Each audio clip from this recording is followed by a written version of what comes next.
Hello, YouTube. Welcome to Silmarillion Sunday, Part 16. I am Don Marshall72, the obscure Lord of the Rings facts guy here. You will also notice we have some friends over to my wrong side, over to my right. I have found a way to put chat in the stream so you can all see what they're all talking about, and all of the inside jokes and all of the weird memes and emotes and things. So everyone on chat, say hi to YouTube, folks, because not everybody comes over. If you are interested, though, we are live on Sundays at noon Eastern Time in the U.S. to read the Silmarillion. We are just about halfway through, and we will be picking up a new book in probably about 2 or 3 months. And feel free to come out and have a chat. We'll do questions, except this one I probably won't be taking too many questions on. Today, we will be taking just a reading, because it's about 25 pages long. This is Chapter 19 of Beren and Luthien. I highly, highly recommend anybody that has not watch this one, as it does kind of stand alone in terms of what the story of the Silmarillion can be. If you haven't heard of the Tale of Beren and Luthien, you may see this at your local bookstore. This is more or less an extended version of the chapter we're about to read. And it includes some of the drafts and some of the older versions and changes and commentary by Christopher Tolkien, J.R.R. Tolkien's son, who put all of this together. So we've got a lot to get through, so without further ado, we are going to go ahead and get started on Chapter 19 of Beren and Luthien. Among the tales of sorrow and of ruin that came down to us from the darkness of those days, there are yet some in which amid weeping there is joy, and under the shadow of death light that endures. And of these histories most fair still to the ears of the elves is the tale of Beren and Luthien. Of their lives was made the Lay of Luthien, Release from Bondage, which is the longest, save one of the songs concerning the world of old. But here the tale is told in fewer words and without song. Tolkien actually did write the Lay of Luthien, so this story, the Tale of Beren and Luthien, also exists in a poetry form, and it is quite good. It has been told that Barahir would not forsake Dorthonion, and there Morgoth pursued him to the death, until at last there remained to him only 12 companions. Now the forests of Dorthonion rose southward into the mountainous moors, and in the east of those highlands there lay a lake, Tarn Eluin, with wild heaths about it. And all that land was pathless and untamed, for even in the days of the long peace none dwelt there. But the waters of Tarn Eluin were held in reverence, for they were clear and blue by day, and by night they were a mirror for the stars. And it was said that Melian herself had hallowed that water in days of old. Thither Barahir and his outlaws withdrew, and there made their lair. And Morgoth could not discover it. But the rumor of the deeds of Barahir and his companions went far and wide, and Morgoth commanded Sauron to find them and destroy them. Now among the companions of Barahir was Gorlim, son of Aegrim. His wife was named Elianel, and their love was great, ere evil befell. But Gorlim, returning from the war upon the marches, found his house plundered and forsaken, and his wife gone, whether slain or taken he knew not. Then he fled to Barahir, and of his companions he was the most fierce and desperate, but doubt gnawed his heart, thinking that perhaps Elenel was not dead. At times he would depart alone and secretly, and visit his house that still stood amid the fields and woods that he had once possessed, and this became known to the servants of Morgoth. In a time of autumn he came in the dusk of evening, and drawing near, he saw, as he thought, a light in the window, and coming warily he looked within. There he saw Elenel, and her face was worn with grief and hunger, and it seemed to him that he heard her voice lamenting that he had forsaken her. But even as he cried aloud, the light was blown out in the wind. Wolves howled, and on his shoulders he felt suddenly the heavy hands of Sauron's hunters.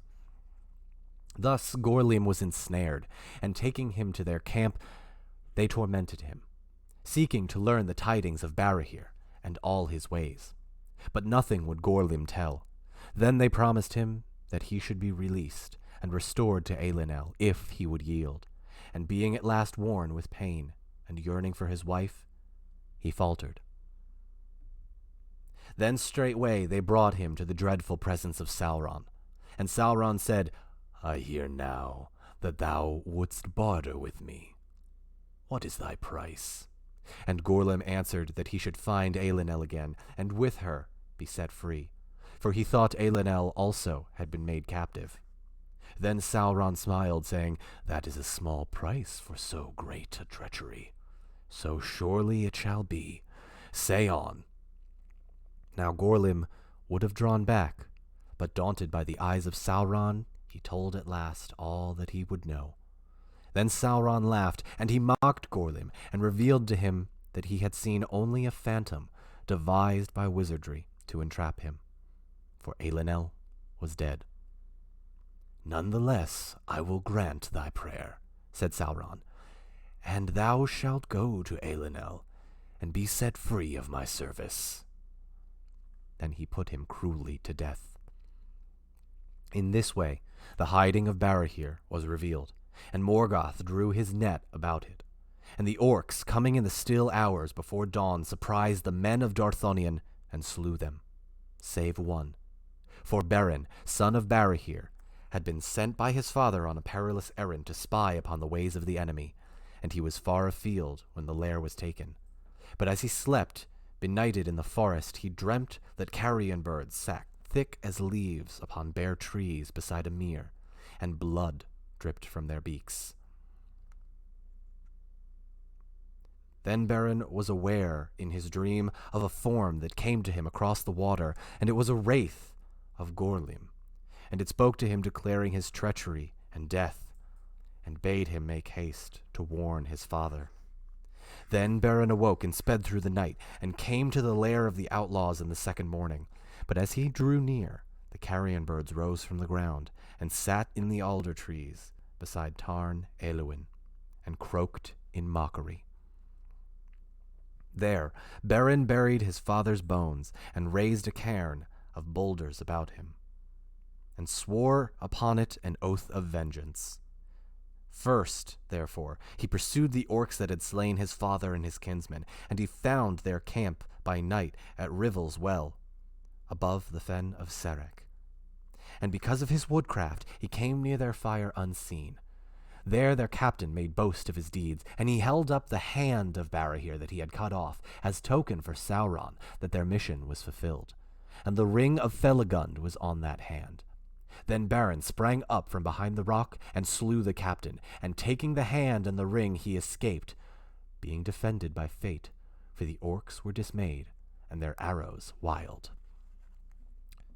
Just as a reminder, the ring of Felagund, that is the ring that the elf Felagund gave to the man Barahir, after Barahir, which is Beren's father, the main character of this story, his father saved that elf, and that elf gave him the ring.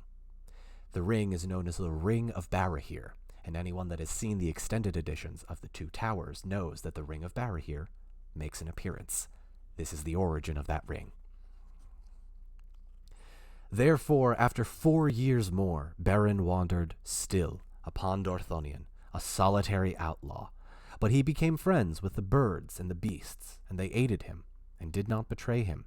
And from that time forth he ate no flesh, nor slew any living thing that was not in the service of Morgoth.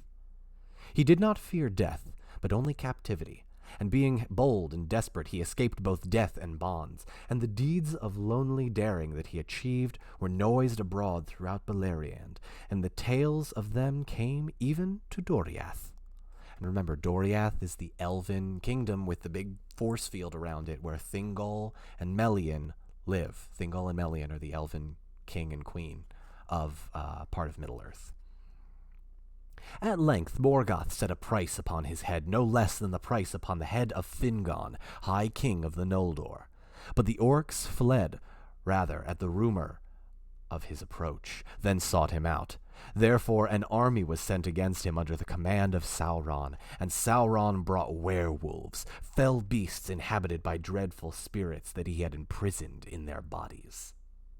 All that land was now become filled with evil, and all clean things were departing from it, and Beren was pressed so hard that at last he was forced to flee Dorthonion. In time of winter and snow he forsook the land and grave of his father, and climbing into the high regions of Gorgoroth, the mountains of terror, he descried afar the land of Doriath. There it was he put his heart that he would go down into the hidden kingdom, where no mortal foot had yet trodden. Terrible was his southward journey. Sheer were the precipices of Ered Gorgoroth, and beneath their feet were shadows that laid before the rising of the moon. Beyond lay the wilderness of Dun Gortheb, where the sorcery of Sauron and the power of Melian came together, and horror and madness walked. There spiders of the fell races of Ungoliant abode. Remember, Ungoliant is the giant spider that destroyed the trees way back when, thousands of years ago. Or I'm sorry, hundreds of years ago, I should say. There spiders of the fell race of Ungoliant abode, spinning their unseen web, in which all living things were snared, and monsters wandered there that were born in the long dark before the sun, hunting silently with many eyes. No food for elves or men was there in that haunted lands, but only death. That journey is not accounted least among the great deeds of Beren, but he spoke of it to no one after, lest the horrors return into his mind. And none know how he found a way, and so came by paths that no man or elf else ever dared to tread the borders of Doriath. And he passed through the mazes that Melian wove about the kingdom of Thingol, even as she had foretold, for a great doom lay upon him. It is told in the Lay of Luthien that Beren came stumbling into Doriath, grey and bowed, as with many years of woe. So great had been the torment of the road. But wandering in the summer of the woods of Neldoreth, he came upon Luthien, daughter of Thingol and Melian, at a time of evening, under moonrise, as she danced upon the unfading grass in the glades beside Esgalduin. Then all memory of his pain departed from him, and he fell into an enchantment. For Luthien was the most beautiful of all the children of Iluvatar. Blue was her raiment as the unclouded heaven, but her eyes were grey as the starlit evening. Her mantle was sewn with golden flowers, but her hair was dark as the shadows of twilight. As the light upon the leaves of the trees, as the voice of clear water, as the stars above the mist of the world, such was her glory and her loveliness, and in her face was a shining light. But she vanished from his sight, and he became dumb as one that is bound under a spell, and he strayed long in the woods, wild and wary as a beast, seeking for her. In his heart he called her Tinuviel, that signifies nightingale, daughter of twilight, in the grey elven tongue, for he knew no other name for her, and he saw her afar as leaves in the wind of autumn, and in winter as a star upon a hill. But a chain was about his limbs. A metaphorical chain. He is in the magical force field. He is in the midst of it. There came a time near dawn in the eve of spring, and Luthien danced upon a green hill. And suddenly she began to sing. Keen, heart-piercing was her song, as the song of a lark that rises from the gates of night and pours its voices among the dying stars, seeing the sun behind the walls of the world. And the song of Luthien released the bonds of winter, and the frozen waters spoke, and the flowers sprang among the cold earth where her feet had passed. Then the spell of silence fell from Beren, and he called to her, crying, Tinuviel, and the woods echoed the name. Then she halted in wonder and fled no more, and Beren came to her. But as she looked on him, doom fell upon her, and she loved him. Yet she slipped away from his arms and vanished from his sight even as the day was breaking. Then Beren lay upon the ground in a swoon, as one slain at once by bliss and grief, and he fell into a sleep, as it were, into an abyss of shadow. And waking, he was cold as stone, and his heart barren and forsaken. And wandering in mind, he groped as one that is stricken with sudden blindness, and seeks with hands to grasp the vanished light. Thus he began the payment of anguish for the fate that was laid on him. And in his fate Luthien was caught, and being immortal, she shared in his mortality, and being free, received his chain. And her anguish was greater than any other of the Eldele has known. Beyond his hope, she returned to him, where she sat in darkness, and long ago in the hidden kingdom she laid her hand in his. Therefore often she came to him, and they went in secret through the woods together, from spring to summer, and no other of the children of Iluvatar have had joy so great, though the time was brief. But Daeron, the minstrel, also loved Luthien, and he espied her meeting with Beren, and betrayed them to Thingol. Then the king was filled with anger, for Luthien he loved above all things, setting her above all the princes of the elves, whereas mortal men he did not even take into his service. Therefore he spoke in grief and amazement to Luthien, but she would reveal nothing until he swore an oath to her that he would neither slay Beren nor imprison him. But he sent servants to lay hands on him and lead him to Menegroth as a malefactor. And Luthien, forestalling them, led Beren herself before the throne of Thingol, as if he were an honored guest. She's tricky. Then Thingol looked upon Beren in scorn and anger. But Melian, this is Thingol's wife, was silent. "Who are you," said the king, "that come hither as a thief, and unbidden dare to approach my throne?" But Beren, being filled with dread, for the splendor of Menegroth and the majesty of Thingol were very great, answered nothing. Therefore Luthien spoke and said, "He is Beren, son of Barahir, lord of men, mighty foe of Morgoth, the tale of whose deeds is become a song even among the elves." "Let Beren speak," said Thingol. "What would you hear, unhappy mortal? For what cause have you left your own lands to enter this which is forbidden to such as you? Can you show reason why my power should not be laid on you in heavy punishment for your insolence and folly?" Then Beren looked up and beheld the eyes of Luthien, and his glance also to the face of Melian, and it seemed to him that words were put in his mouth. Fear left him, and the pride of the eldest house of men returned to him, and he said, "My fate, O king, led me hither, through perils such as few even of the elves would dare, and here I have found what I sought, not in deed, but in finding I would possess forever. For it is above all gold and silver, and beyond all jewels forever. Neither rock, nor steel, nor the fires of Morgoth, nor all the powers of the elf kingdom shall keep me from my treasure that I desire. For Luthien, your daughter, is the fairest of all the children of the world." Then a silence fell upon the hall, and those that stood there were astounded and afraid. And they thought that Beren would be slain. And Thingol spoke slowly, saying, "Death you have earned with these words, and death you should find suddenly, had I not sworn an oath in haste, of which I repent, base-born mortal, who in the realm of Morgoth has learned to creep in secret as his spies and thralls. Then Beren answered, "Death you can give me earned or unearned, but the name I will not take from you of baseborn, nor spy, nor thrall. By the ring of Felagund that I gave to Barahir, my father on the battlefield of the north, my house has not earned such names from any elf, be he king or no."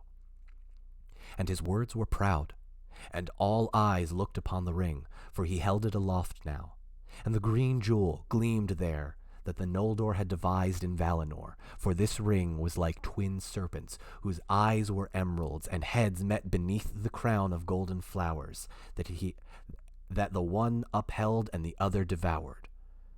That was the badge of Finarfin and his house. Then Melian leaned into Thingol's side and whispered counsel, bade him forego his wrath.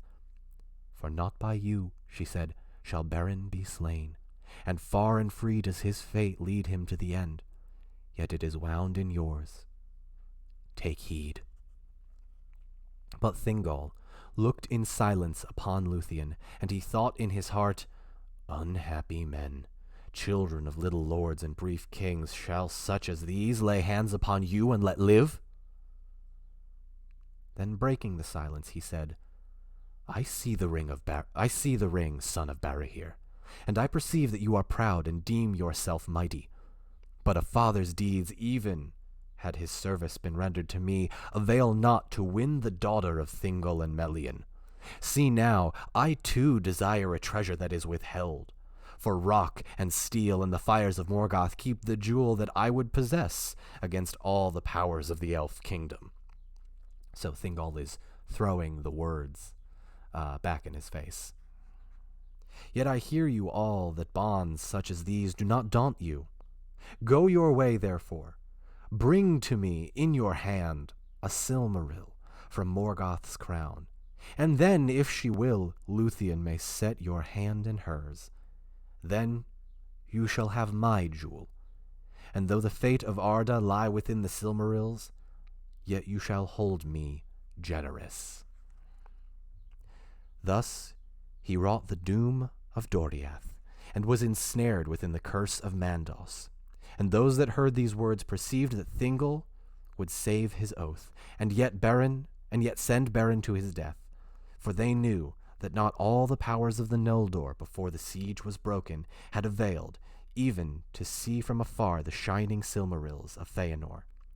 For they were set in the ice crown, and treasured in Angband above all wealth. And the Balrogs were about them, and countless words, and strong bars, and unassailable walls, and the dark majesty of Morgoth. I'm going to take a quick break there and take any questions that anybody has. Unless my tortoise just fell over. Nope, he's fine. All right. Okay, so what's going on in chat? Is Telvin spamming? What's happening? Okay, so if anybody has any questions, please let me know. Folks on TikTok, if you are interested, please go check out my Twitch channel. The link is in my bio. Have I ever listened to the Lord of the Rings audiobooks by Phil Dragish? Yes, I have. They are quite good. They're quite good. There's chaos happening in the chat. Do I need to mod? Chat is thirsty for Shelob. Okay, well, I'm going to ignore that and go back to the reading.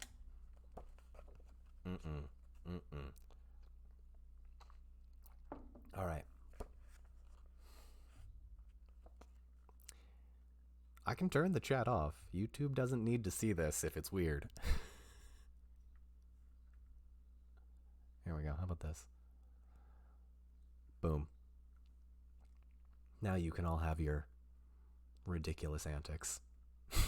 All right. Let's continue.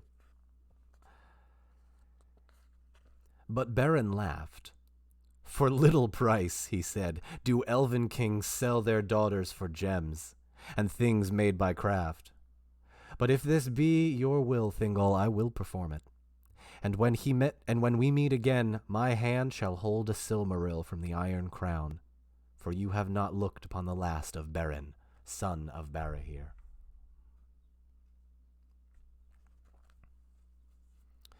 Then he looked in the eyes of Melian, who spoke not, and he bade farewell to Luthien Tinuviel. Bowing before Thingol and Melian, he put aside the guards about him and departed from Menegroth alone.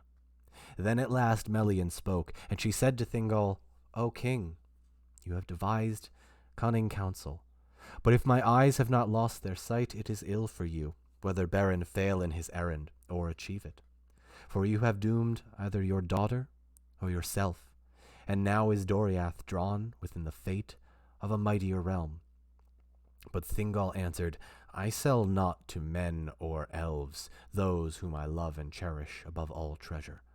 But if there were hope or fear that Beren should ever come back alive to Menegroth, he should not have looked upon the light of heaven, though I have sworn it.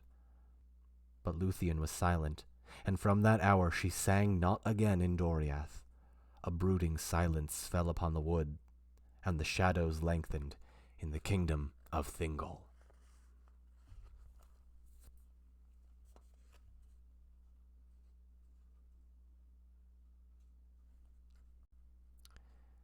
It is told in the Lay of Luthien that Beren passed through Doriath unhindered, and came at length to the region of the Twilight Meres, and the fens of Sirion, and leaving Thingol's land, he climbed the hills above the falls of Sirion, where the river plunged underground with great noise. Thence he looked westward, and through the mist and rain that lay upon those hills he saw Talath Dirnin, the guarded plain, stretching between Sirion and Nogrod. Those are rivers. And beyond he descried afar the highlands of Taur and Fauroth that rose above Nargothrond, and being destitute, without hope or counsel, he turned his feet thither. Upon all the plains of the elves of Nargothrond kept unceasing watch, and every hill upon its borders was crowned with hidden towers, and through all its woods and fields archers ranged secretly and with great craft. Their arrows were sure and deadly, and nothing crept against their will. Therefore, ere Beren had come upon his road, they were aware of him, and his death was nigh. But knowing his danger, he held ever aloft the ring of Felagund, and though he saw no living thing because of the stealth of the hunters, he felt that he was watched, and cried aloud, I am Beren, son of Barahir, friend of Felagund. Take me to the king. So Beren's got some I believe the term is some chutzpah, or some gusto, or some cojones, or some daring, or some brash. And I totally lost my place. Sorry. Therefore the hunters slew him not, but assembling they waylaid him, and commanded him to halt. But seeing the ring, they bowed before him, though he was in evil plight, wild and wayworn, and they led him there northward and westward, going by night, lest their paths should be revealed. For at that time there was no ford or bridge over the torrent of Narog, before the gates of Nargothrond. But further in the north, where Ginglith joined Nogrod, the flood was less, and crossing there and turning again southward, the elves led Beren under the light of the moon to the dark gates of their hidden halls. That's just a lot of hoopla and saying for describing trees and rivers. Tolkien does that a lot. I do see we have a question. We are on page 169 of my version, which is the Mariner version. Thus Beren came before King Finrod Felagund, and Felagund knew him, needing no ring to remind him of the kin of Beor and of Barahir. Behind closed doors they sat, and Beren told of the death of Barahir, and of all that had befallen him in Doriath, and he wept. Sorry, just needed some water there.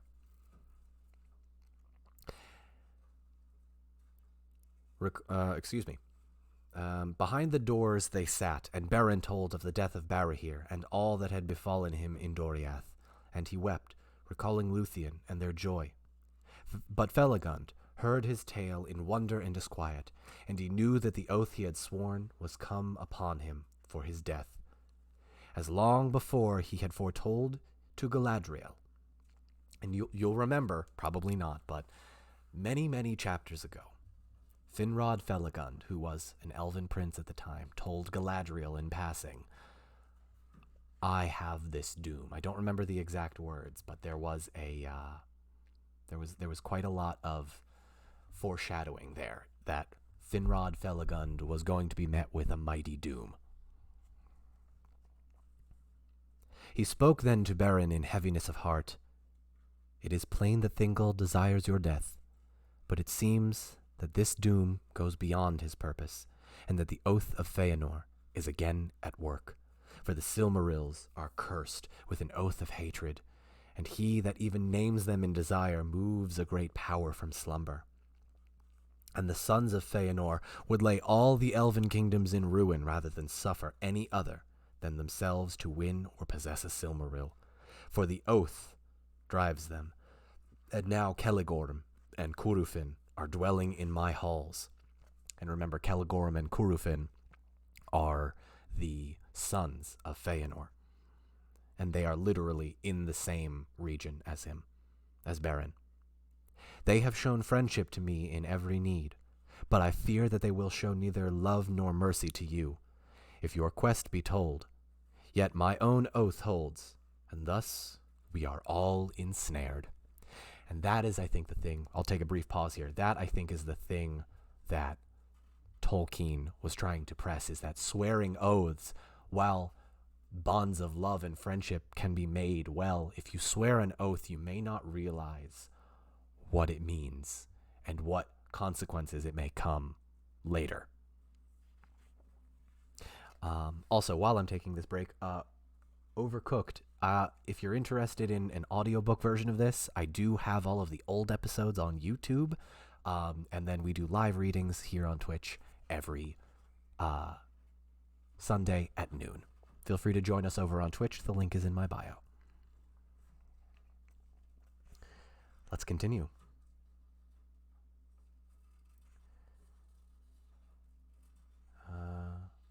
Oh shoot, I totally lost my place. I'm sorry.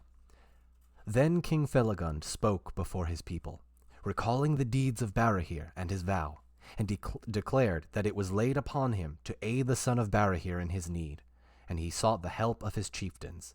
Then Celegorm arose amid the throngs, and drawing his sword he cried, "Be he friend or foe, whether demon of Morgoth, or elf, or child of men, or any other living thing in Arda, neither law, nor love, nor league of hell, nor might of the Valar, nor any power of wizardry shall defend him from the pursuing hate of Feanor's sons, if he take or find a Silmaril and keep it.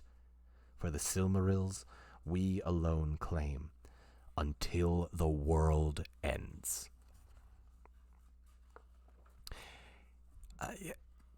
Feanor's sons have some anger issues. Many other words he spoke, as potent as were long before in Tirion, the words of his father that first inflamed the Noldor in rebellion. There's a little bit of like father, like son here. And after Celegorm, Curufin spoke, more softly, but with no less power, conjuring in the mind of the elves a vision of war and the ruin of Nargothrond. So great a fear did he set in their hearts that never after until the time of Turin would any elf of that realm go into open battle, but with stealth and ambush, with wizardry and venom dart, they pursued all strangers, forgetting the bonds of kinship. Thus they fell from the valor and freedom of the elves of old, and their land was darkened. Now keep in mind, all of this is happening while pretty much most of the northern part of Middle-earth is gone because Morgoth broke the siege. And now they murmured that Finarfin's son was not as a Vala to command them, and they turned their faces from him.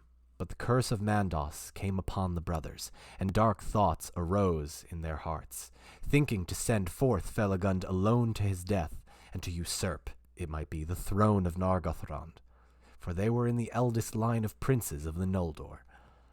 And Felagund, seeing that he was forsaken, took from his head the silver crown of Nargothrond and cast it at his feet, saying, "Your oaths of faith to me you may break, but I must hold my bond. Yet if there are any on whom shadow of our curse has not yet fallen, I should find at least a few to follow me, and should not go hence as a beggar that is thrust from the gate." There were 10 that stood by him, and the chief among them, whose name was Edrahil, stooping, lifted the crown, and asked that it be given to a steward until Felagund's return. "For you remain my king and theirs," he said, "whatever betide." When Felagund gave the crown of Nargothrond to Orodreth, his brother, to govern in his stead, and Celegorm and Curufin said nothing, but they smiled and went from the halls.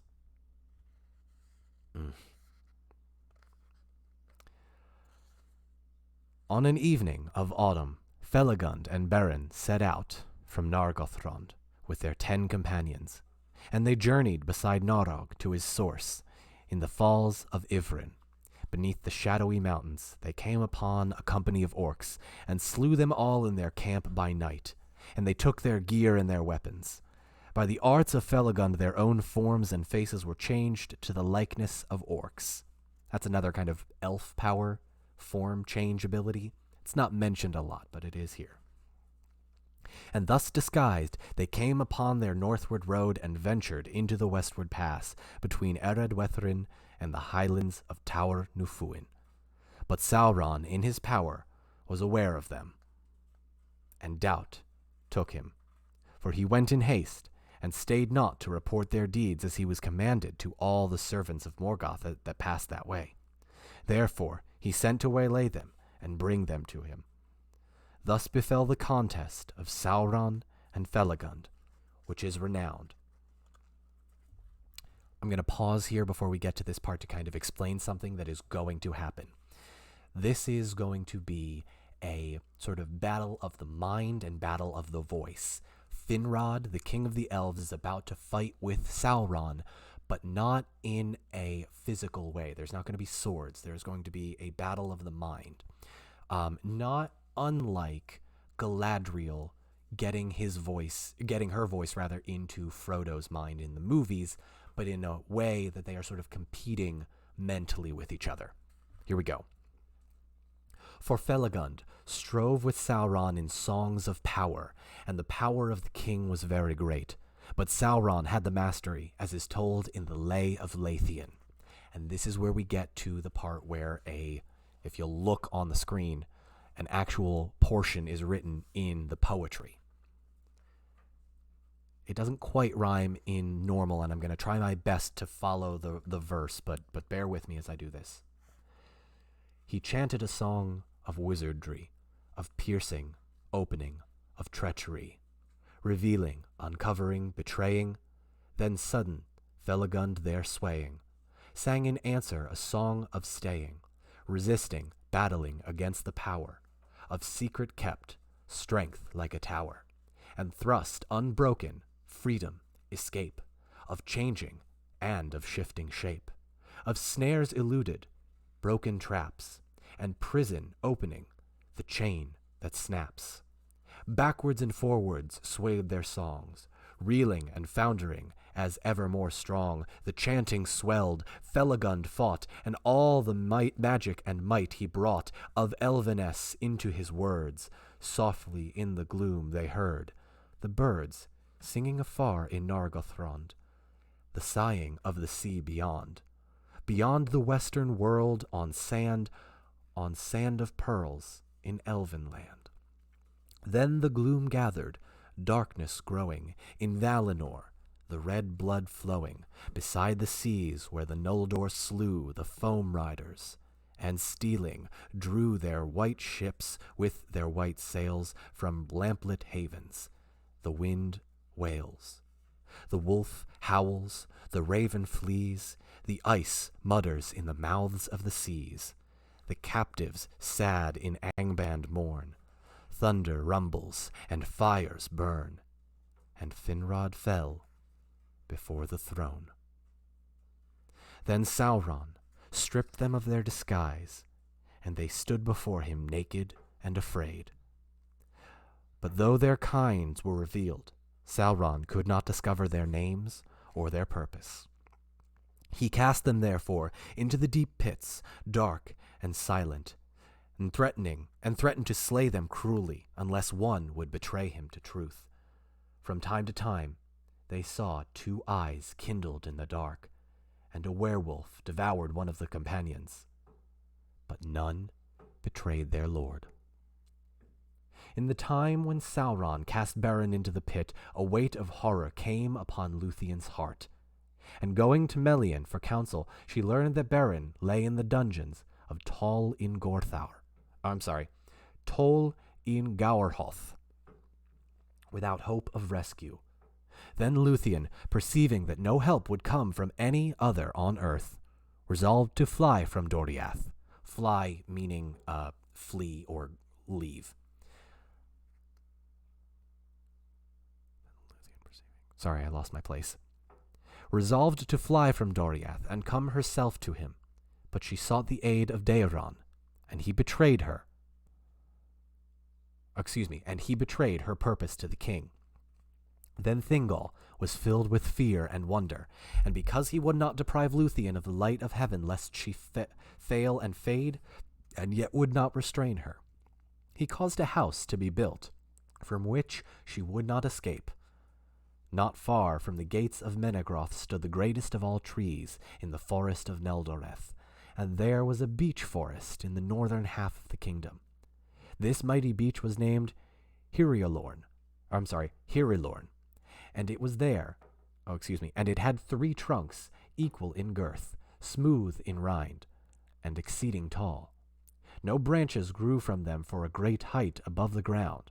Far aloft between the shafts of Hirilorn, a wooden house was built, and there Luthien was made to dwell, and the ladders there were taken away and guarded, save only when the servants of Thingol brought her such things as she needed. Now, if it sounds like Rapunzel, it's because it is. It is told in the Lay of Luthien how she escaped from the house of Hirilorn, for she put forth her arts of enchantment, and caused her hair to grow to great length, and of it she wove a dark robe that wrapped her beauty like a shadow, and was laden with a spell of sleep. For the strands that remained she twined a rope, and she let it down from her window, and as the end swayed above the guards that sat beneath the tree, they fell into a slumber. Then Luthien climbed down from her prison, and shrouded in her shadowy cloak, she escaped from all eyes and vanished out of Doriath. So if you're looking for a Rapunzel, let down your hair prince, you don't need to look. Luthien rescues herself, which is why she is my favorite female character from all of Tolkien's Legendarium. I know Tolkien gets a lot of flack for not having a lot of female characters. I will say this, the ones that he does right are pretty great. Let's continue. It chanced that Celegorm and Curufin went on a hunt through the guarded plains, and this they did because Sauron, being filled with suspicion, sent forth many wolves into the elf-lands. Therefore they took their hounds and rode forth, and they thought that ere they returned they might also hear tidings concerning King Felagund. Now the chief of the wolfhounds that followed Celegorm was named Huan. He was not born in Middle-earth, but came from the Blessed Realms, for Orome had given him to Celegorm long ago in Valinor. So this is a dog from the Undying Lands. He was not born in... I read that part. For Orome had given him to Celegorm long ago in Valinor, and there he had followed the horn of his master before evil came. Huan followed Celegorm into exile, and was faithful, and thus he too came under the doom of woe set upon the Noldor. And it was decreed that he should meet death, but not until he encountered the mightiest wolf that should ever walk the world. There's a lot of prophecies like that. Huan it was that found Luthien flying like a shadow, surprised by the daylight under the trees, when Celegorum and Curufin rested while near the western eaves of Doriath. For nothing could escape the sight and scent of Huan, nor could any enchantment stay him. And he slept not, neither by night nor day. He brought her to Celegorum, and Luthien, learning that he was a prince of the Noldor and a foe of Morgoth, was glad. And she declared herself, casting aside her cloak. So great was her sudden beauty revealed beneath the sun that Celegorum became enamored of her. But he spoke her fair, and promised that she would find help in her need, if she returned with him now to Nargothrond. By no sign did he reveal that he already knew of Beren and his quest, of which she told, nor that it was a matter which touched him near. Thus they broke off the hunt, and returned to Nargothrond, and Luthien was betrayed. For they held her fast, and took away her cloak, and she was not permitted to pass the gates or speak with any save the brothers, Celegorum and Curufin. For now, believing that Beren and Felagund were prisoners beyond hope of aid, they purposed to let the king perish, and to keep Luthien, and force Thingol to give her hand to Celegorum. Thus they would advance their power, and become the mightiest of the princes of the Noldor. And they did not purpose to seek the Silmarils by craft or war, or to suffer any other to do so, until they had all the might of the elf kingdoms under their hand. Orodreth had no power to withstand them, for they swayed the hearts of the people of Nargothrond, and Celegorum sent messengers to Thingol, urging his suit. But Huan, the hound, was true of heart, and the love of Luthien had fallen upon him in the first hour of their meeting, and he grieved at her captivity. Therefore he came often to her chambers, and at night he lay before her door. And for he felt the evil that had come to Nargothrond, Luthien spoke often to Huan in her loneliness, telling of Beren, who was the friend of all birds and beasts that did not serve Morgoth. And Huan understood all that was said, for he comprehended the speech of all things that were voiced. But it was permitted to him only thrice ere his death to speak with words. Now Huan devised a plan for the aid of Luthien, and coming at time of night, he brought her cloak, and for the first time he spoke, giving her counsel. Then he led her by secret ways out of Nargothrond, and they fled north together, and he humbled his pride, and suffered her to ride upon him in the fashion of a steed, even as the orcs did at times upon great wolves. Thus they made great speed, for Huan was swift and tireless. This is the talking dog I have been talking about for a couple of weeks. I'll take a quick break there. I'm going to get some water. And I see in the chat my wife wants waffles. Honey, if you want to come out here and make waffles while I read, you are more than welcome.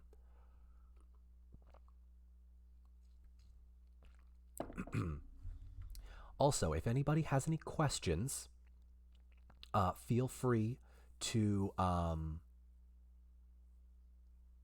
ask them in the chat. I will be keeping an eye on that for about the next minute or two. For anyone over on TikTok, please come check us out over on Twitch.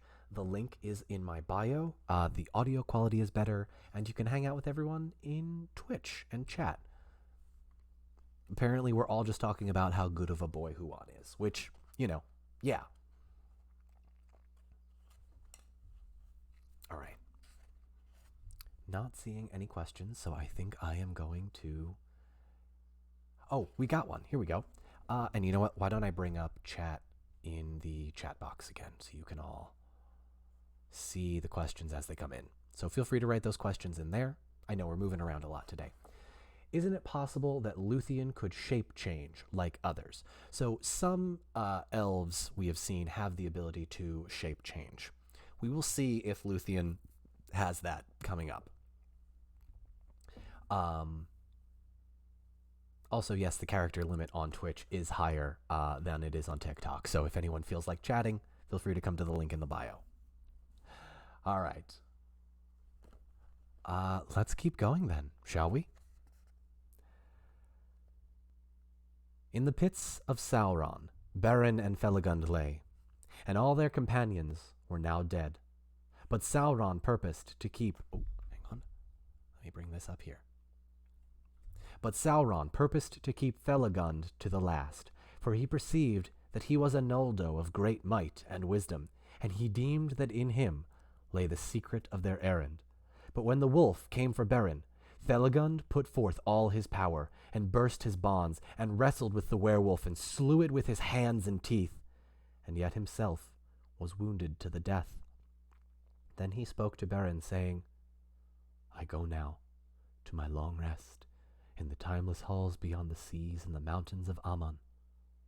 It will be long ere I am seen among the Noldor again, and it may be that we shall not meet a second time in life or death, for the fate of our kindreds are apart.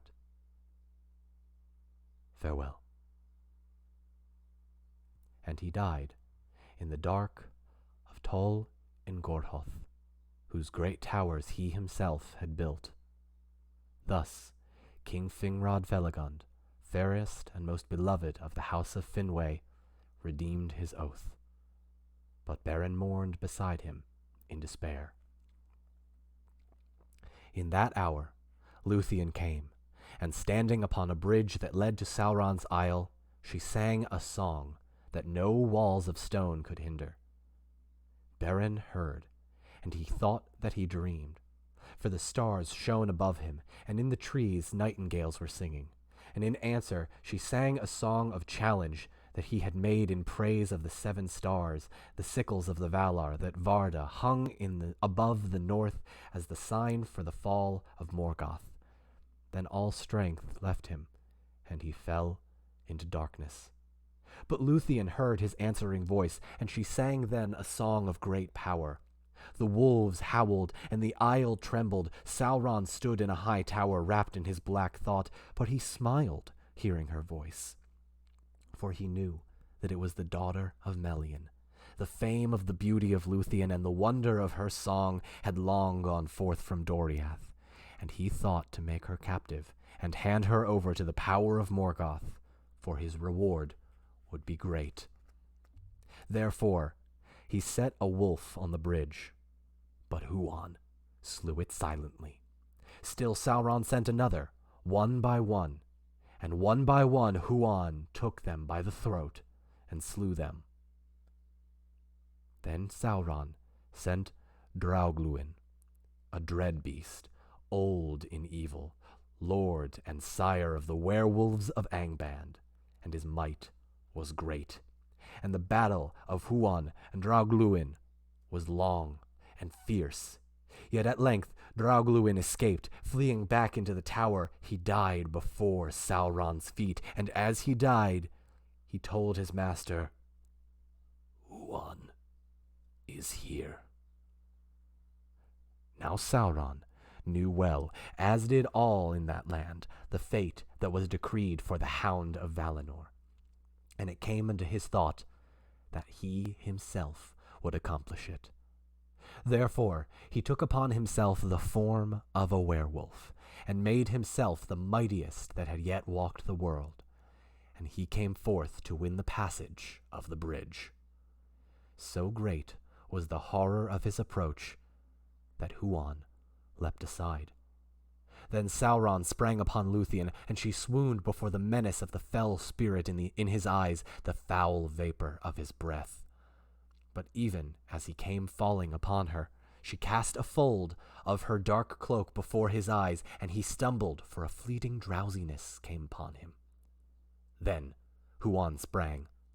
There befell the battle of Huan and wolf Sauron, and the howls and bayings echoed in the hills, and the watchers on the walls of Eredwethrin across the valley heard it afar, and were dismayed. But no wizardry, nor spell, neither fang nor venom, nor devil's art, nor beast's strength could overthrow Huan of Valinor, and he took his foe by the throat and pinned him down. Then Sauron shapeshifted from wolf to serpent, and from monsters by his own accustomed form, but he could not elude the grip of Huan without forsaking his body utterly. Ere his foul spirit left its dark house, Luthien came to him, and said that he should be stripped of his raiment of flesh, and his ghost be sent quaking back to Morgoth. And she said, "There, everlasting, thy naked self shall endure the torment of his scorn, pierced by his eyes, unless thou yield to me the mastery of thy tower." Then Sauron yielded himself, and Luthien took mastery of the isle and all that was in there, and Huan released him. And immediately he took the form of a vampire, great as a dark cloud across the moon.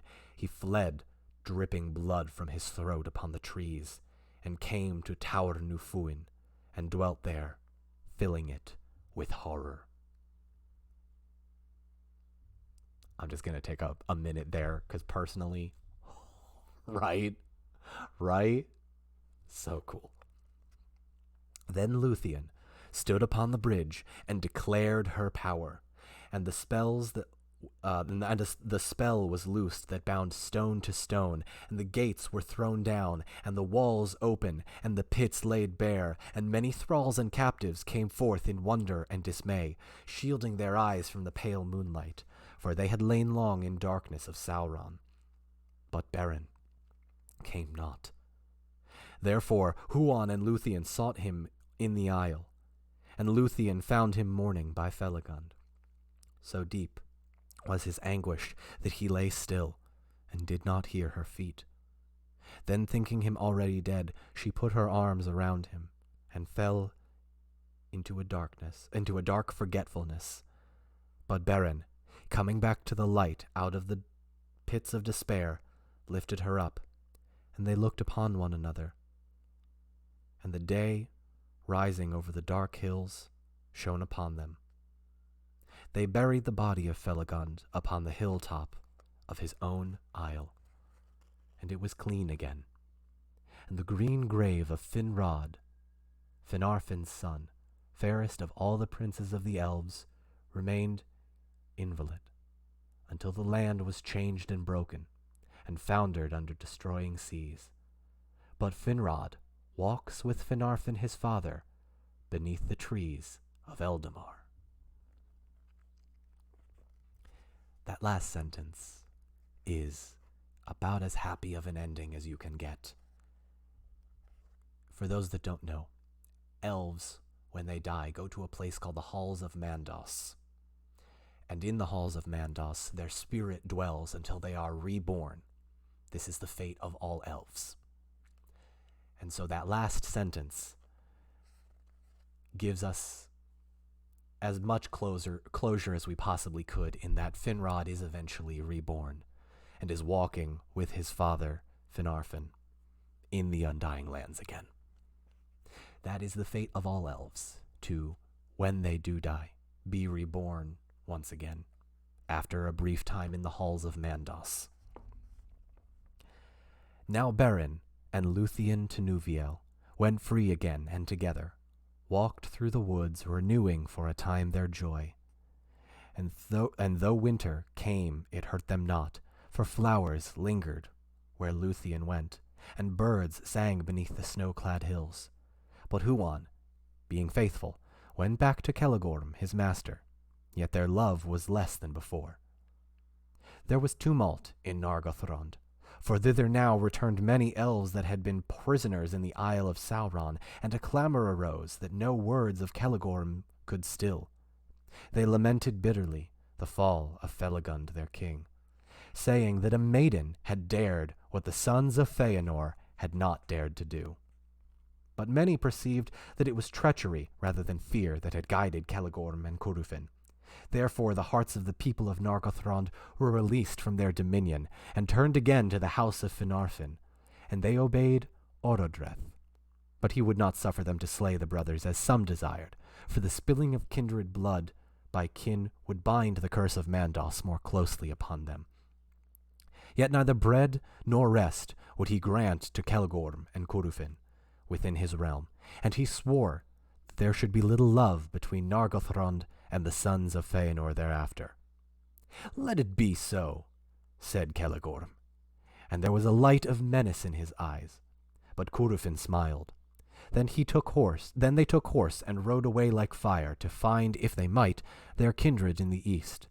But none would go with them, not even those that were in their own people, for they all perceived that the curse lay heavily upon the brothers, and that evil followed them. In that time, Celebrimbor, son of Curufin, repudiated the deeds of his father, and remained in Nargothrond.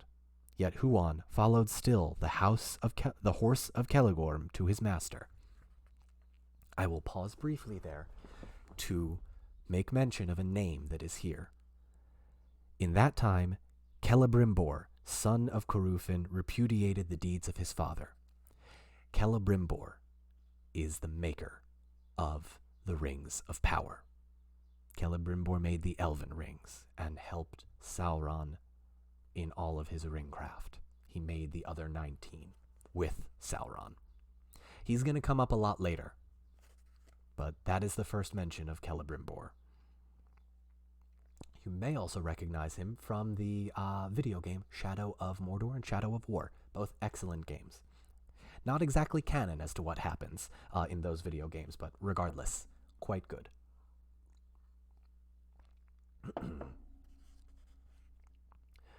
Northward they rode, for they intended in their haste to pass through Dimbar and along the north marches of Doriath, seeking the swiftest road of Himring, where Maedhros their brother dwelt, and still they might hope with speed to traverse it, since it lay close to Doriath's borders, shunning Non Dungortheb and the distant menace of the Mountains of Terror.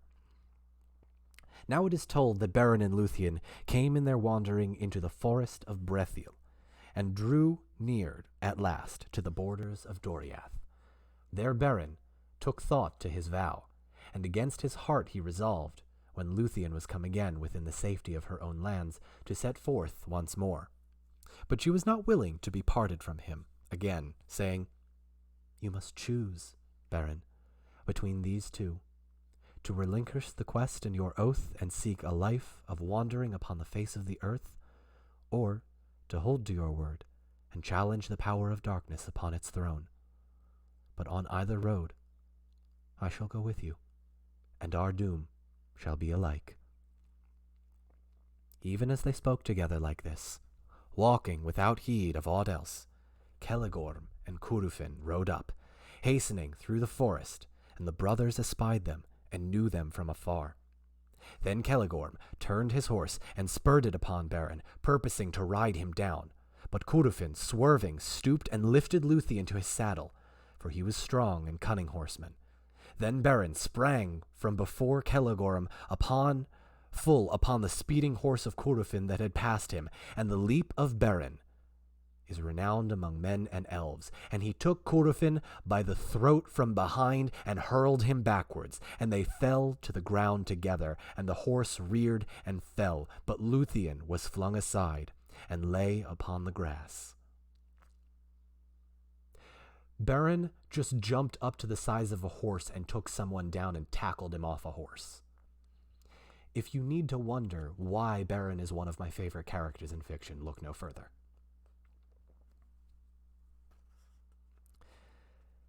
Then Beren throttled Curufin, but death was near him, for Celegorm rode upon him with a spear.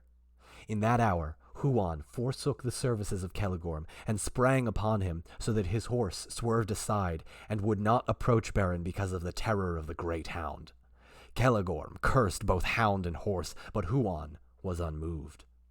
Then Luthien, rising, forbade the slaying of Curufin, but Beren despoiled him of his gear and weapons, and took his knife, Angrist.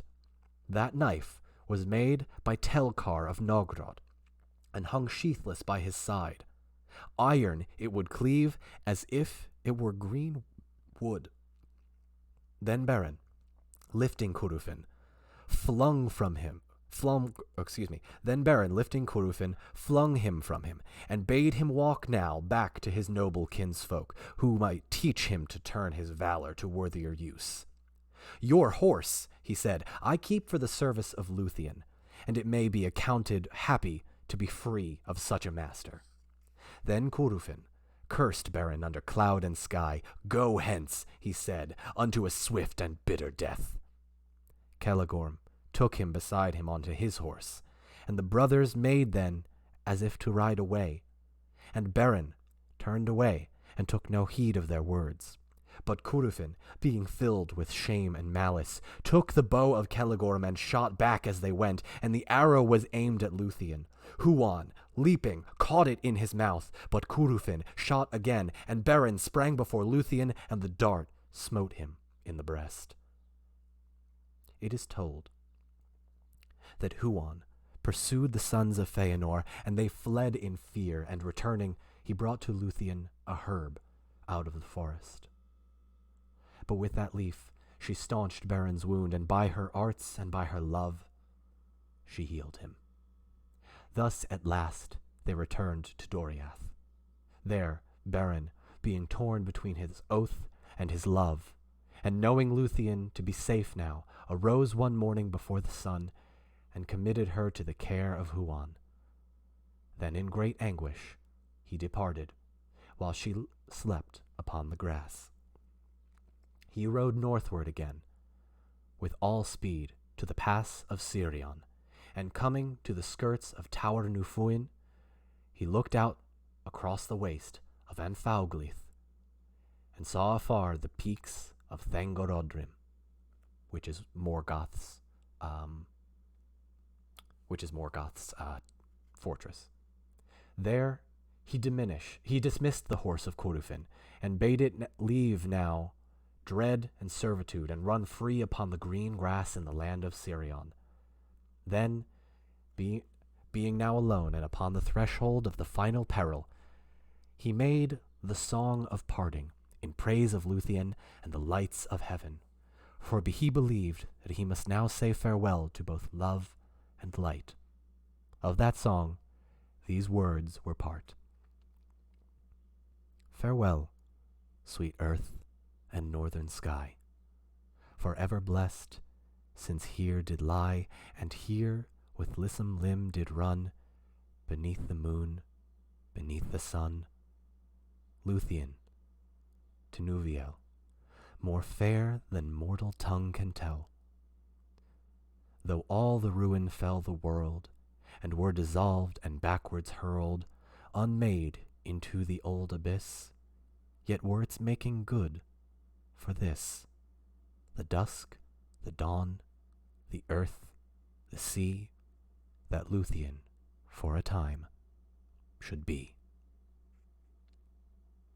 And he sang aloud, not caring what ear should overhear him, for he was desperate, and looked for no escape.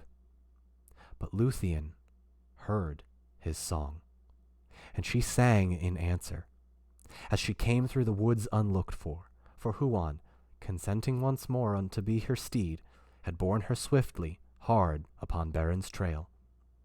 Long he had pondered in his heart what counsel he could devise for the lightening of the peril of those two whom he loved. He turned aside, therefore, at Sauron's Isle, as they ran northward again, and he took thence the ghastly wolf-hame of Draugluin, and the bat fell of Thoringwethiel. Oh, excuse me. Hang on, I missed a part. I need to go back real quick. I apologize. But Luthien heard his song, and she sang in answer, and came through the woods unlooked for Huan, consenting once more to be her steed, had borne her swiftly hard upon Beren's trail. Long he had pondered in his heart what counsel he could devise for the lightening of the peril of these two whom he loved. He turned aside, therefore, at Sauron's Isle, as they ran northward, and he took thence the ghastly wolf-hame of Draugluin, and the bat fell of Thoringwethin. She was the messenger of Sauron, as was wont to fly in vampire form to Angband, and her great fingered wings were barbed at each joint with an iron claw. Clad in these dreadful garments, Huan and Luthien ran through Tower Nufuin, and all things fled before him. So Luthien and Huan just took the shape of one of Sauron's servants, who is a vampire queen named Thuringwethil, and Draugluin, who is a werewolf. So they just took that form and are now just basically shape-shifting their way through all of the bad parts of Middle-earth that Sauron controls. Beren, seeing their approach, was dismayed, and he wondered, for he had heard the voice of Tinuviel and thought it was a phantom for his ensnaring. But they halted and cast aside their disguise, and Luthien ran towards him. Thus Beren and Luthien met again between the desert and the wood, and for a while he was silent and was glad. But after a space he strove once more to dissuade Luthien from her journey. "Thrice now I curse my oath to Thingol," he said, "and I would that he would had slain me in Menegroth. Rather I should bring you under the shadow of Morgoth." Then for a second time Huan spoke with words, and he counseled Beren, saying, "From the shadow of death you can no longer save Luthien, for by her love she is now subject to it. You can turn from fate and lead her into exile, seeking peace in vain while your life lasts. But if you will not deny your doom, then either Luthien, being forsaken, must assuredly die alone, or she must with you challenge fate that lies before you. Hopeless, yet not certain. Further counsel I cannot give, nor may I go further on your road. But my heart forebodes that what you may find at the gates I shall myself see. All else is dark to me, yet it may be that our 3 paths lead back to Doriath, and we may meet before the end." Then Beren perceived that Luthien could not be divided from the doom that lay upon them both, and he sought no longer to dissuade her. By the counsel of Huan and the arts of Luthien, he was arrayed now in the hame of Draugluin, and she in the winged form of Thuringwethil. Beren became in all things like a werewolf to look upon, save that in his eyes there shone a spirit, grim indeed, but clean, and horror was in his glance, as was first upon his flank a bat-like creature clinging with creased wings. Then howling under the moon, he leapt down the hill, and the bat wheeled and flittered above him.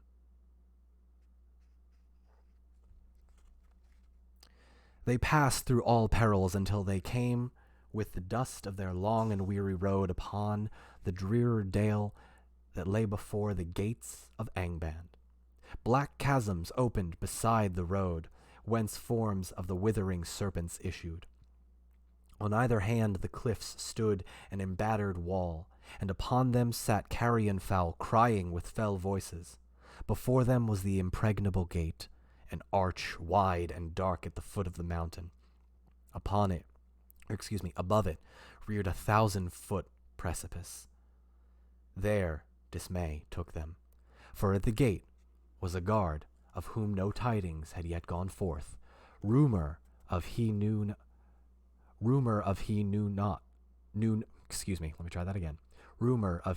not what designs abroad among the princes of the elves had come to Morgoth. And ever down the aisles of the forests was heard the baying of Huan. Oh, hang on, did I skip a page? No.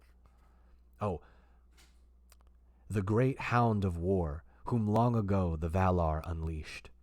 Then Morgoth... hang on.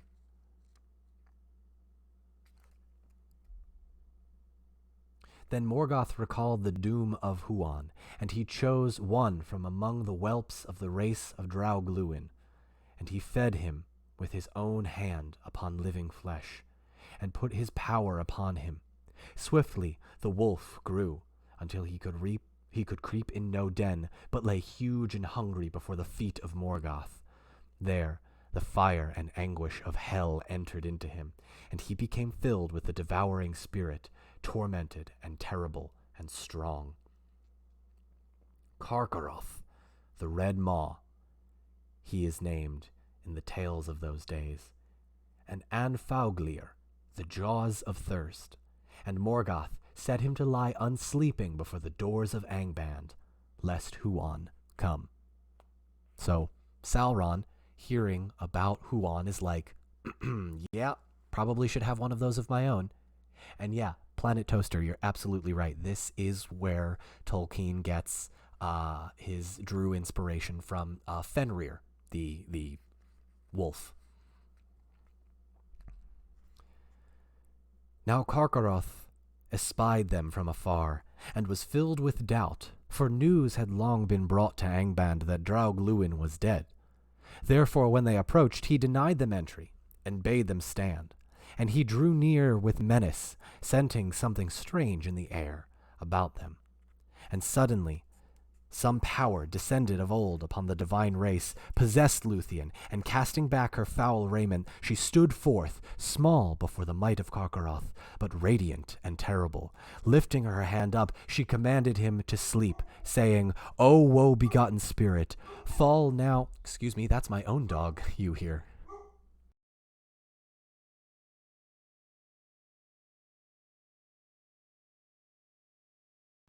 My own dog wanted to be part of the story. That's what I'm saying. Great timing, River. Lifting her hand, she commanded him, saying, "O woe-begotten spirit, fall now into oblivion, and forget for a while the dreadful doom of life." I see you spamming the emote. Thank you. And Karkaroth was felled, as though lightning had smitten him. Then Beren and Luthien went through the gate and down the labyrinthine stairs, and together wrought the greatest deed that has ever been dared by elves or men. For they came to rest at the seat of Morgoth in his nethermost halls, and was upheld by horror, lit by fire, and filled with weapons of death and torment. There Beren slunk in wolf form beneath his throne, but Luthien was stripped of her disguise by the will of Morgoth, and he bent his gaze upon her. She was not daunted by his eyes, and she named her own name, and offered her service to sing before him after the manner of a minstrel. Then Morgoth, looking upon her beauty, conceived in his thought an evil lust, and a desire more dark than any that had come into his heart since he fled from Valinor. Thus he was beguiled by his own malice, for he watched her, leaving her free for a while, and taking secret pleasure in his thoughts. Then suddenly she eluded his sight, and out of the shadow began a song of such surpassing loveliness and of such blinding power that he listened perforce, and a blindness came upon him as his eyes roamed to and fro, seeking her. All his court was cast down in a slumber, and all the fires faded and were quenched.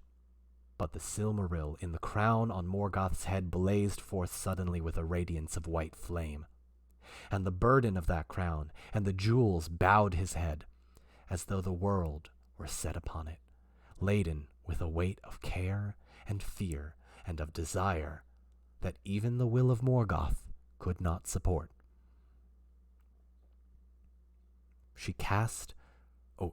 Then Luthien, catching up her winged robes, sprang into the air, and her voice came dropping down like rain into pools, profound and dark. She cast her cloak before his eyes, and set upon him a dream, dark as the outer void, where once he walked alone. Suddenly he fell as a hill sliding in avalanche, and hurled like thunder from his throne, lay prone upon the floors of hell. The iron crown rolled, echoing from his head. All things were still.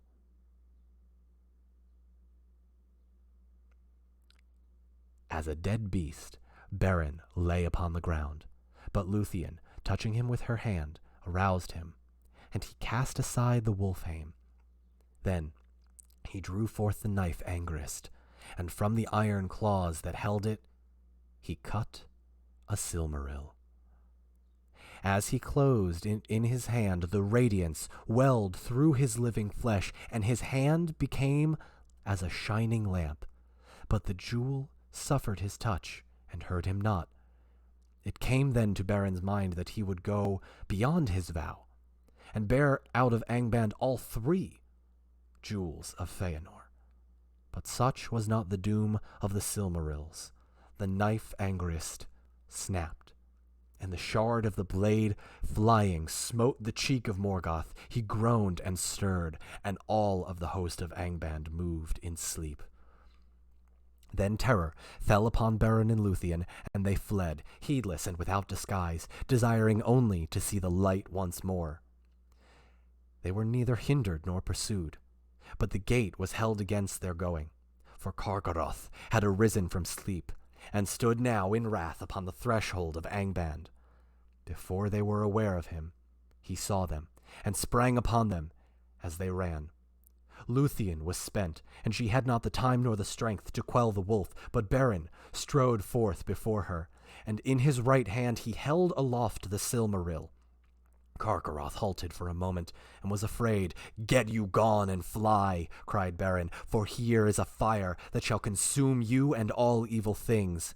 And he thrust the Silmaril before the eyes of the wolf. But Carcharoth looked upon that holy jewel, and was not daunted.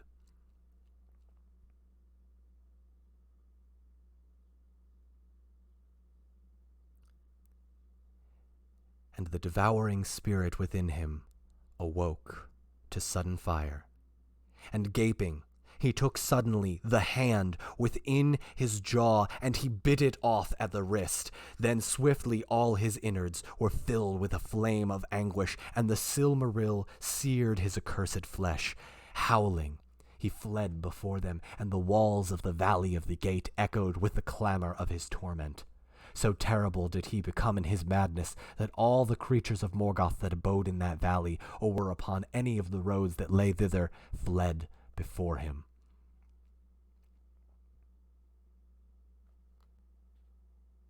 For he slew all living things that stood before his path, and burst from the north with ruin upon the world. Of all the terrors that came ever into Beleriand ere Angband's fall, the madness of Carcharoth was most dreadful, for the power of the Silmaril was hidden within him. Now Beren lay in a swoon within the perilous gates, and death drew nigh him. For there was venom in the fangs of the wolf. Luthien, with her lips, drew out the venom, and she put forth her failing power to staunch the hideous wound. But behind her, in the depths of Angband, the rumors grew of a great wrath arose. The host of Morgoth were awakened. Thus the quest of the Silmaril was like to have ended in ruin and despair. But in the hour above the wall of the valley, 3 mighty birds appeared, flying northward with wings swifter than the wind.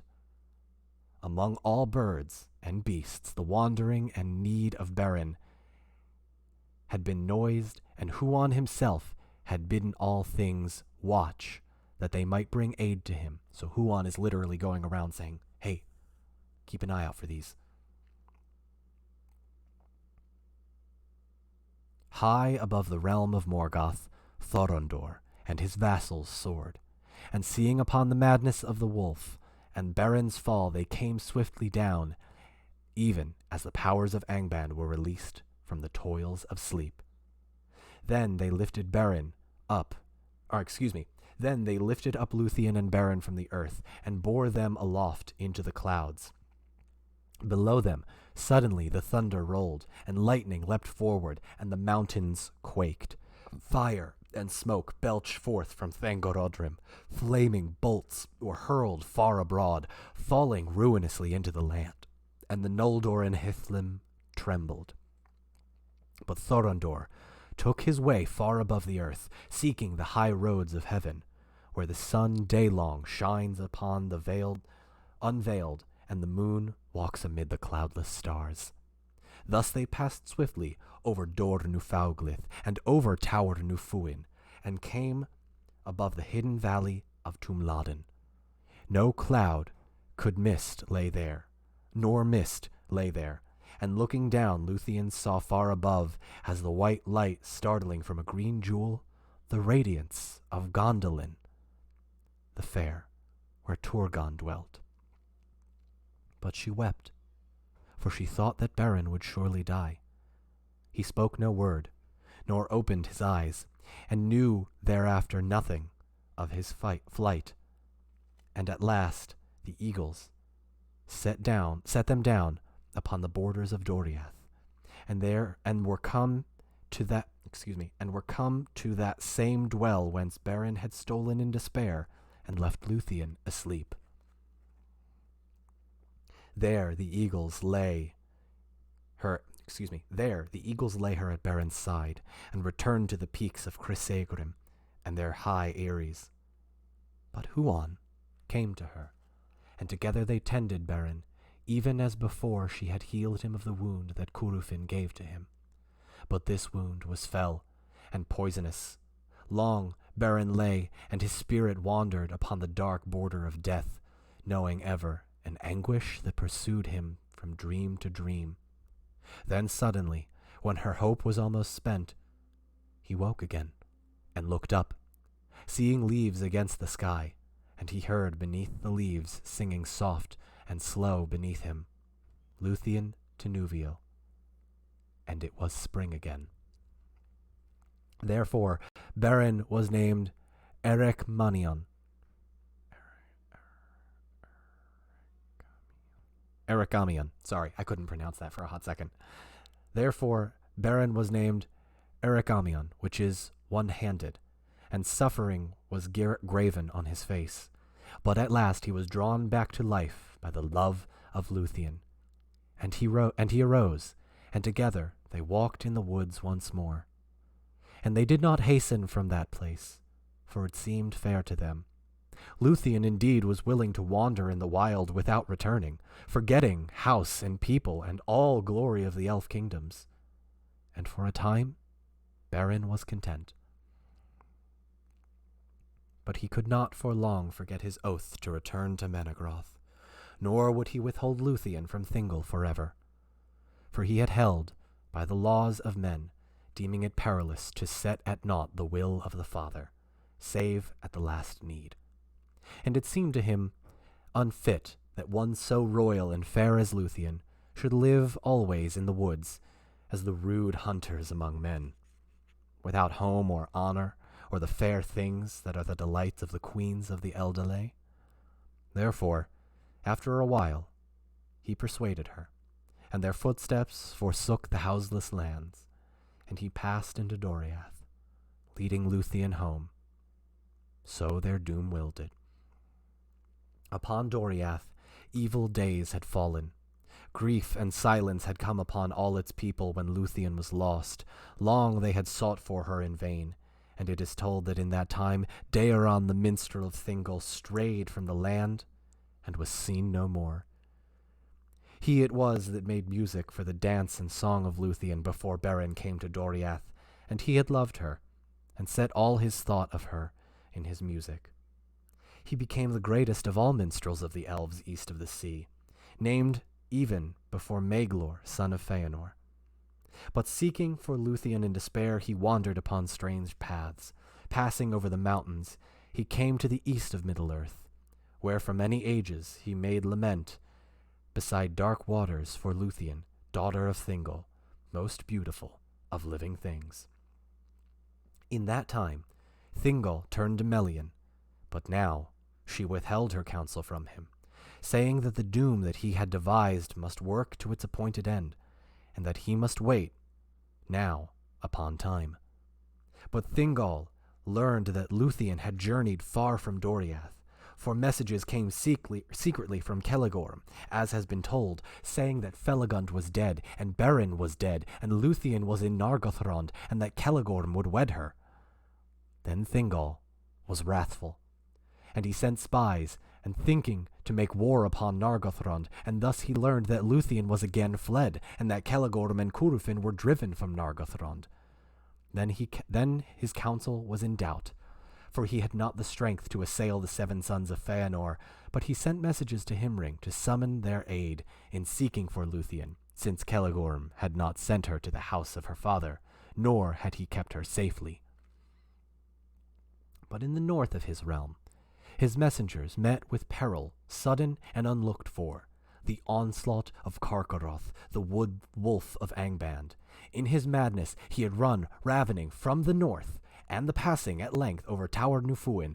Upon its eastern side he came down upon the eastern sources of Asgalduin like a destroying fire. Nothing hindered him, and the might of Melian upon the border of the land stayed him not. That force field is not going to do it anymore. For fate drove him, and the power of the Silmaril that he bore in his torment. Thus he burst into the inviolate woods of Doriath, and all fled away from him. Alone of the messengers, Mablung, chief captain of the kings, escaped, and he brought the dread tidings to Thingol.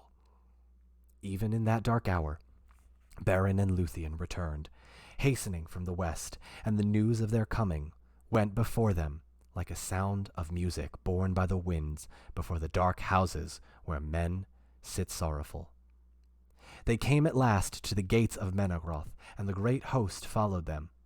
Then Beren led Luthien before the throne of Thingol her father, and he looked in wonder upon Beren, whom Thingol had thought dead. But he loved him not, because of the woes that he had brought upon Doriath. Then Beren knelt before him and said, I return according to my word. I am come now to claim my own. And Thingol answered, What of your quest, and of your vow? And Beren said, It is fulfilled. Even now, a Silmaril is in my hand. Getting a little tricky there, Beren, huh? Then Thingol said, Show it to me. And Beren put forth his left hand, opening slowly its fingers, but it was empty. Then he held up his right arm, and from that hour he named himself Camlost, the empty-handed.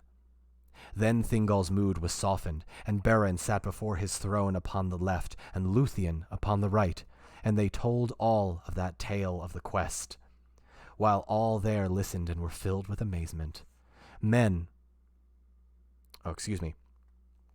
And were filled with amazement, and it seemed to Thingol that this man was unlike other mortal men. And among the great deeds of Arda and the love of Luthien, a thing new and strange, and he perceived that their doom might not be withstood by the power of the world. Therefore, at the last, he yielded his will, and Beren took the hand of Luthien before the throne of her father. But now a shadow fell upon the joy of Doriath at the return of Luthien the Fair.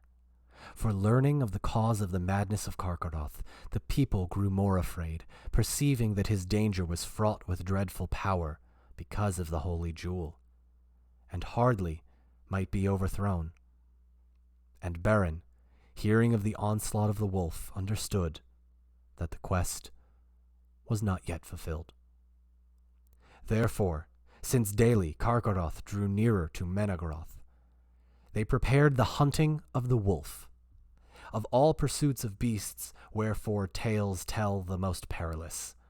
To that chase went Huon the Hound of Valinor, and Mablung the Heavy-Handed, and Beleg Strongbow, and Beren, and Thingol, king of Doriath. They rode forth in the morning, and passed over the river Asgalduin, but Luthien remained behind at the gates of Menegroth. A dark shadow fell upon her, and it seemed to her that the sun had sickened and turned black. The hunters turned east and north. Following the course of the river, they came at last upon Karkaroth the wolf, in the dark valley, down the northern side of whereof Asgalduin fell in a torrent over steep falls. At the foot of the falls, Karkaroth drank to ease his consuming thirst, and he howled. Thus they were aware of him. But he espied their approach, rushed not suddenly to attack him. But he, espying their approach, rushed not suddenly to attack him. It may be that the devil's cunning of his heart awoke, being for a moment eased of the pain by the sweet waters of the Asgalduin. Asgalduin is a river, by the way. And even as they rode toward him, he slunk aside into a deep brake, and there lay hid. But they set a guard about all that place, and waited, and the shadows grew long in that forest. Beren stood beside Thingol, and suddenly they were aware that Huan had left their side. Then a great baying awoke in the thicket, for Huan, becoming impatient and desiring to look upon this wolf, had gone alone to dislodge him. But Karkaroth avoided him, and bursting from the thorns, leapt suddenly upon Thingol. Swiftly Beren strode before him with a spear, but Karkaroth swept it aside and felled him, biting at his breast. In that moment Huan leapt from the thicket upon the back of the wolf, and they fell together, fighting bitterly. And no battle of wolf and hound has been like to it. For in the baying of Huan was heard the voice of the horns of Orome the Valar, and the wrath of all the Valar. But in the howls of Karkaroth was the hate of Morgoth, and the malice crueler than teeth of steel, and the rocks were rent by their clamor, and fell from on high, and choked the falls of the Asgalduin. There they fought to the death. But Thingol gave no heed, for he knelt by Beren, seeing that he was sorely hurt. Huan, in that hour, slew Karkaroth. But there, in the woven woods of Doriath, his own doom, long spoken, was fulfilled, and he was wounded mortally, and the venom of Morgoth entered into him. Then he came, and falling beside Beren, spoke for the third time with words. And he bade Beren farewell before he died. Beren spoke not, but laid his hand upon the head of the hound, and so they parted. Mablung and Beleg came hastening to the king's aid. But when they looked upon what was done, they cast aside their spears and wept. Then Mablung took a knife and ripped open the belly of the wolf, and within he was well nigh all consumed with fire. But the hand of Beren that held the jewel was yet uncorrupted. But when Mablung reached forth to touch it, the hand was no more, and the Silmaril lay there, unveiled, and the light of it filled the shadow of the forest all about them. Then quickly, and in fear, Mablung took it and set it in Beren's living hand, and Beren was aroused by the touch of the Silmaril, and held it aloft, and bade Thingol receive it. Now is the quest achieved, he said, and my doom full wrought. And he spoke no more. They bore back Beren Camlost, son of Barahir, upon a briar of branches, with Huan the wolf-hound at his side. And night fell ere they returned to Menegroth. At the feet of Hirilorn, the great beech, Luthien met them walking slow, and some bore torches beside the bier. Then she set her arms about Beren, and kissed him, bidding him await her beyond the western seas. And he looked upon her ere the spirit left him. But the starlight was quenched, and darkness had fallen, even upon Luthien Tenuviel. Thus ended the quest of the Silmaril. But the Lay of Luthien, release from bondage, does not end.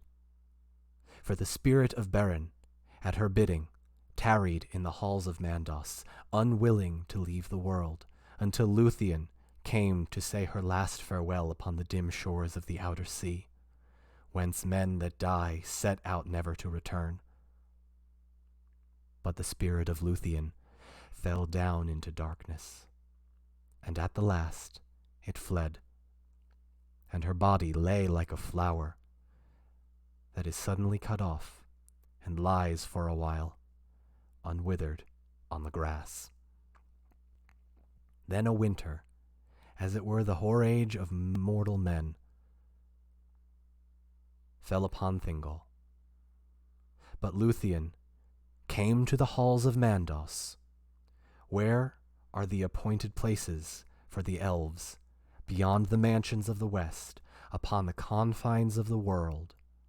There those that wait sit in the shadows of their thought, but her beauty was more than their beauty, and her sorrow was deeper than their sorrow. And she knelt before Mandos and sang to him.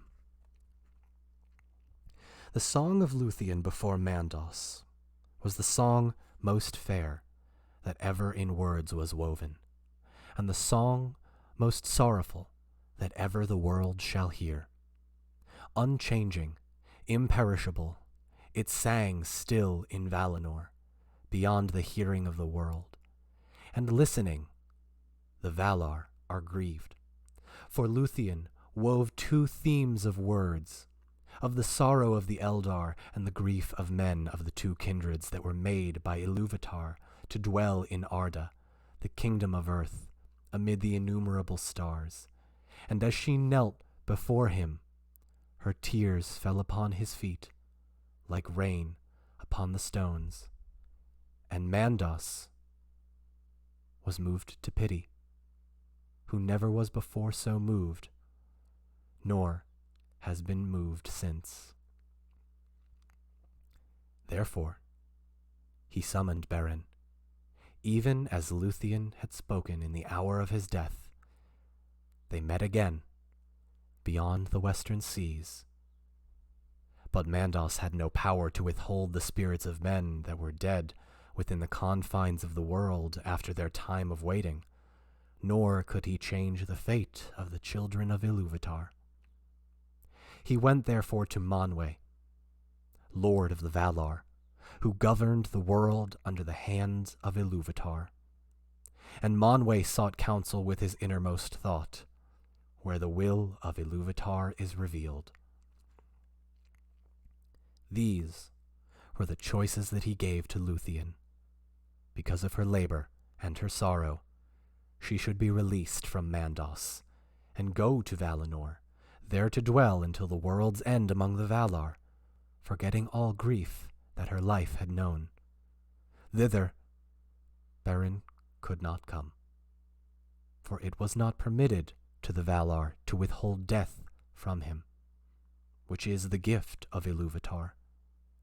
But the other choice was this, that she might return to Middle-earth and take with her Beren, there to dwell again, but without certitude of joy or life. Then she would become mortal, the subject to a second death, even as he. And ere long she would leave the world forever, and her beauty become only a memory and song. This doom she chose. Forsaking the blessed realm, putting aside all claim to kinship with those that dwelt there, that thus, whatever grief might lie in wait, the fates of Beren and Luthien might be joined, and their paths together beyond the confines of the world. So it was that alone of the elves she has died indeed, and left the world long ago. Yet in her choice the two kindreds have ever been joined, and she is the forerunner of many in whom the Eldar see yet, though all the world is changed, the likeness of Luthien the beloved, whom they have lost. It is said that Beren and Luthien returned to the northern lands of Middle-earth, and dwelt together for a time as living man and woman, and they took up again their mortal form in Doriath. Those that saw them were both glad and fearful, and Luthien went to Menegroth and healed the winter of Thingol with the touch of her hand. But Melian looked into her eyes and read the doom that was written there, and turned away, for she knew that a parting beyond the end of the world had come between them, and no grief of loss has been heavier than the grief of Melian the Maya in that hour. Then Beren and Luthien went forth alone, fearing neither thirst nor hunger, and they passed beyond the river Gelion into Osiriand, and dwelt there in Tol Galen, the Green Isle, in the midst of Adurant, until all tidings of them ceased. The Eldar afterwards called that country Dor Fin Igunar, the land of the dead that live. And there was born Dior Aranel the Beautiful, who was after known as Dior Elukil, which is Thingol's heir. No mortal man spoke ever again with Beren, son of Barahir, and none saw Beren or Luthien leave the world, or marked where at last their bodies lay.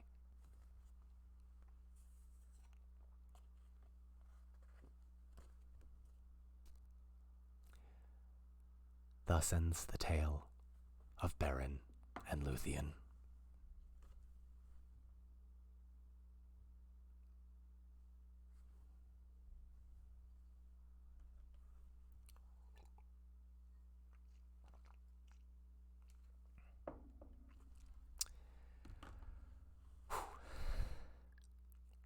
Thank you all for being here.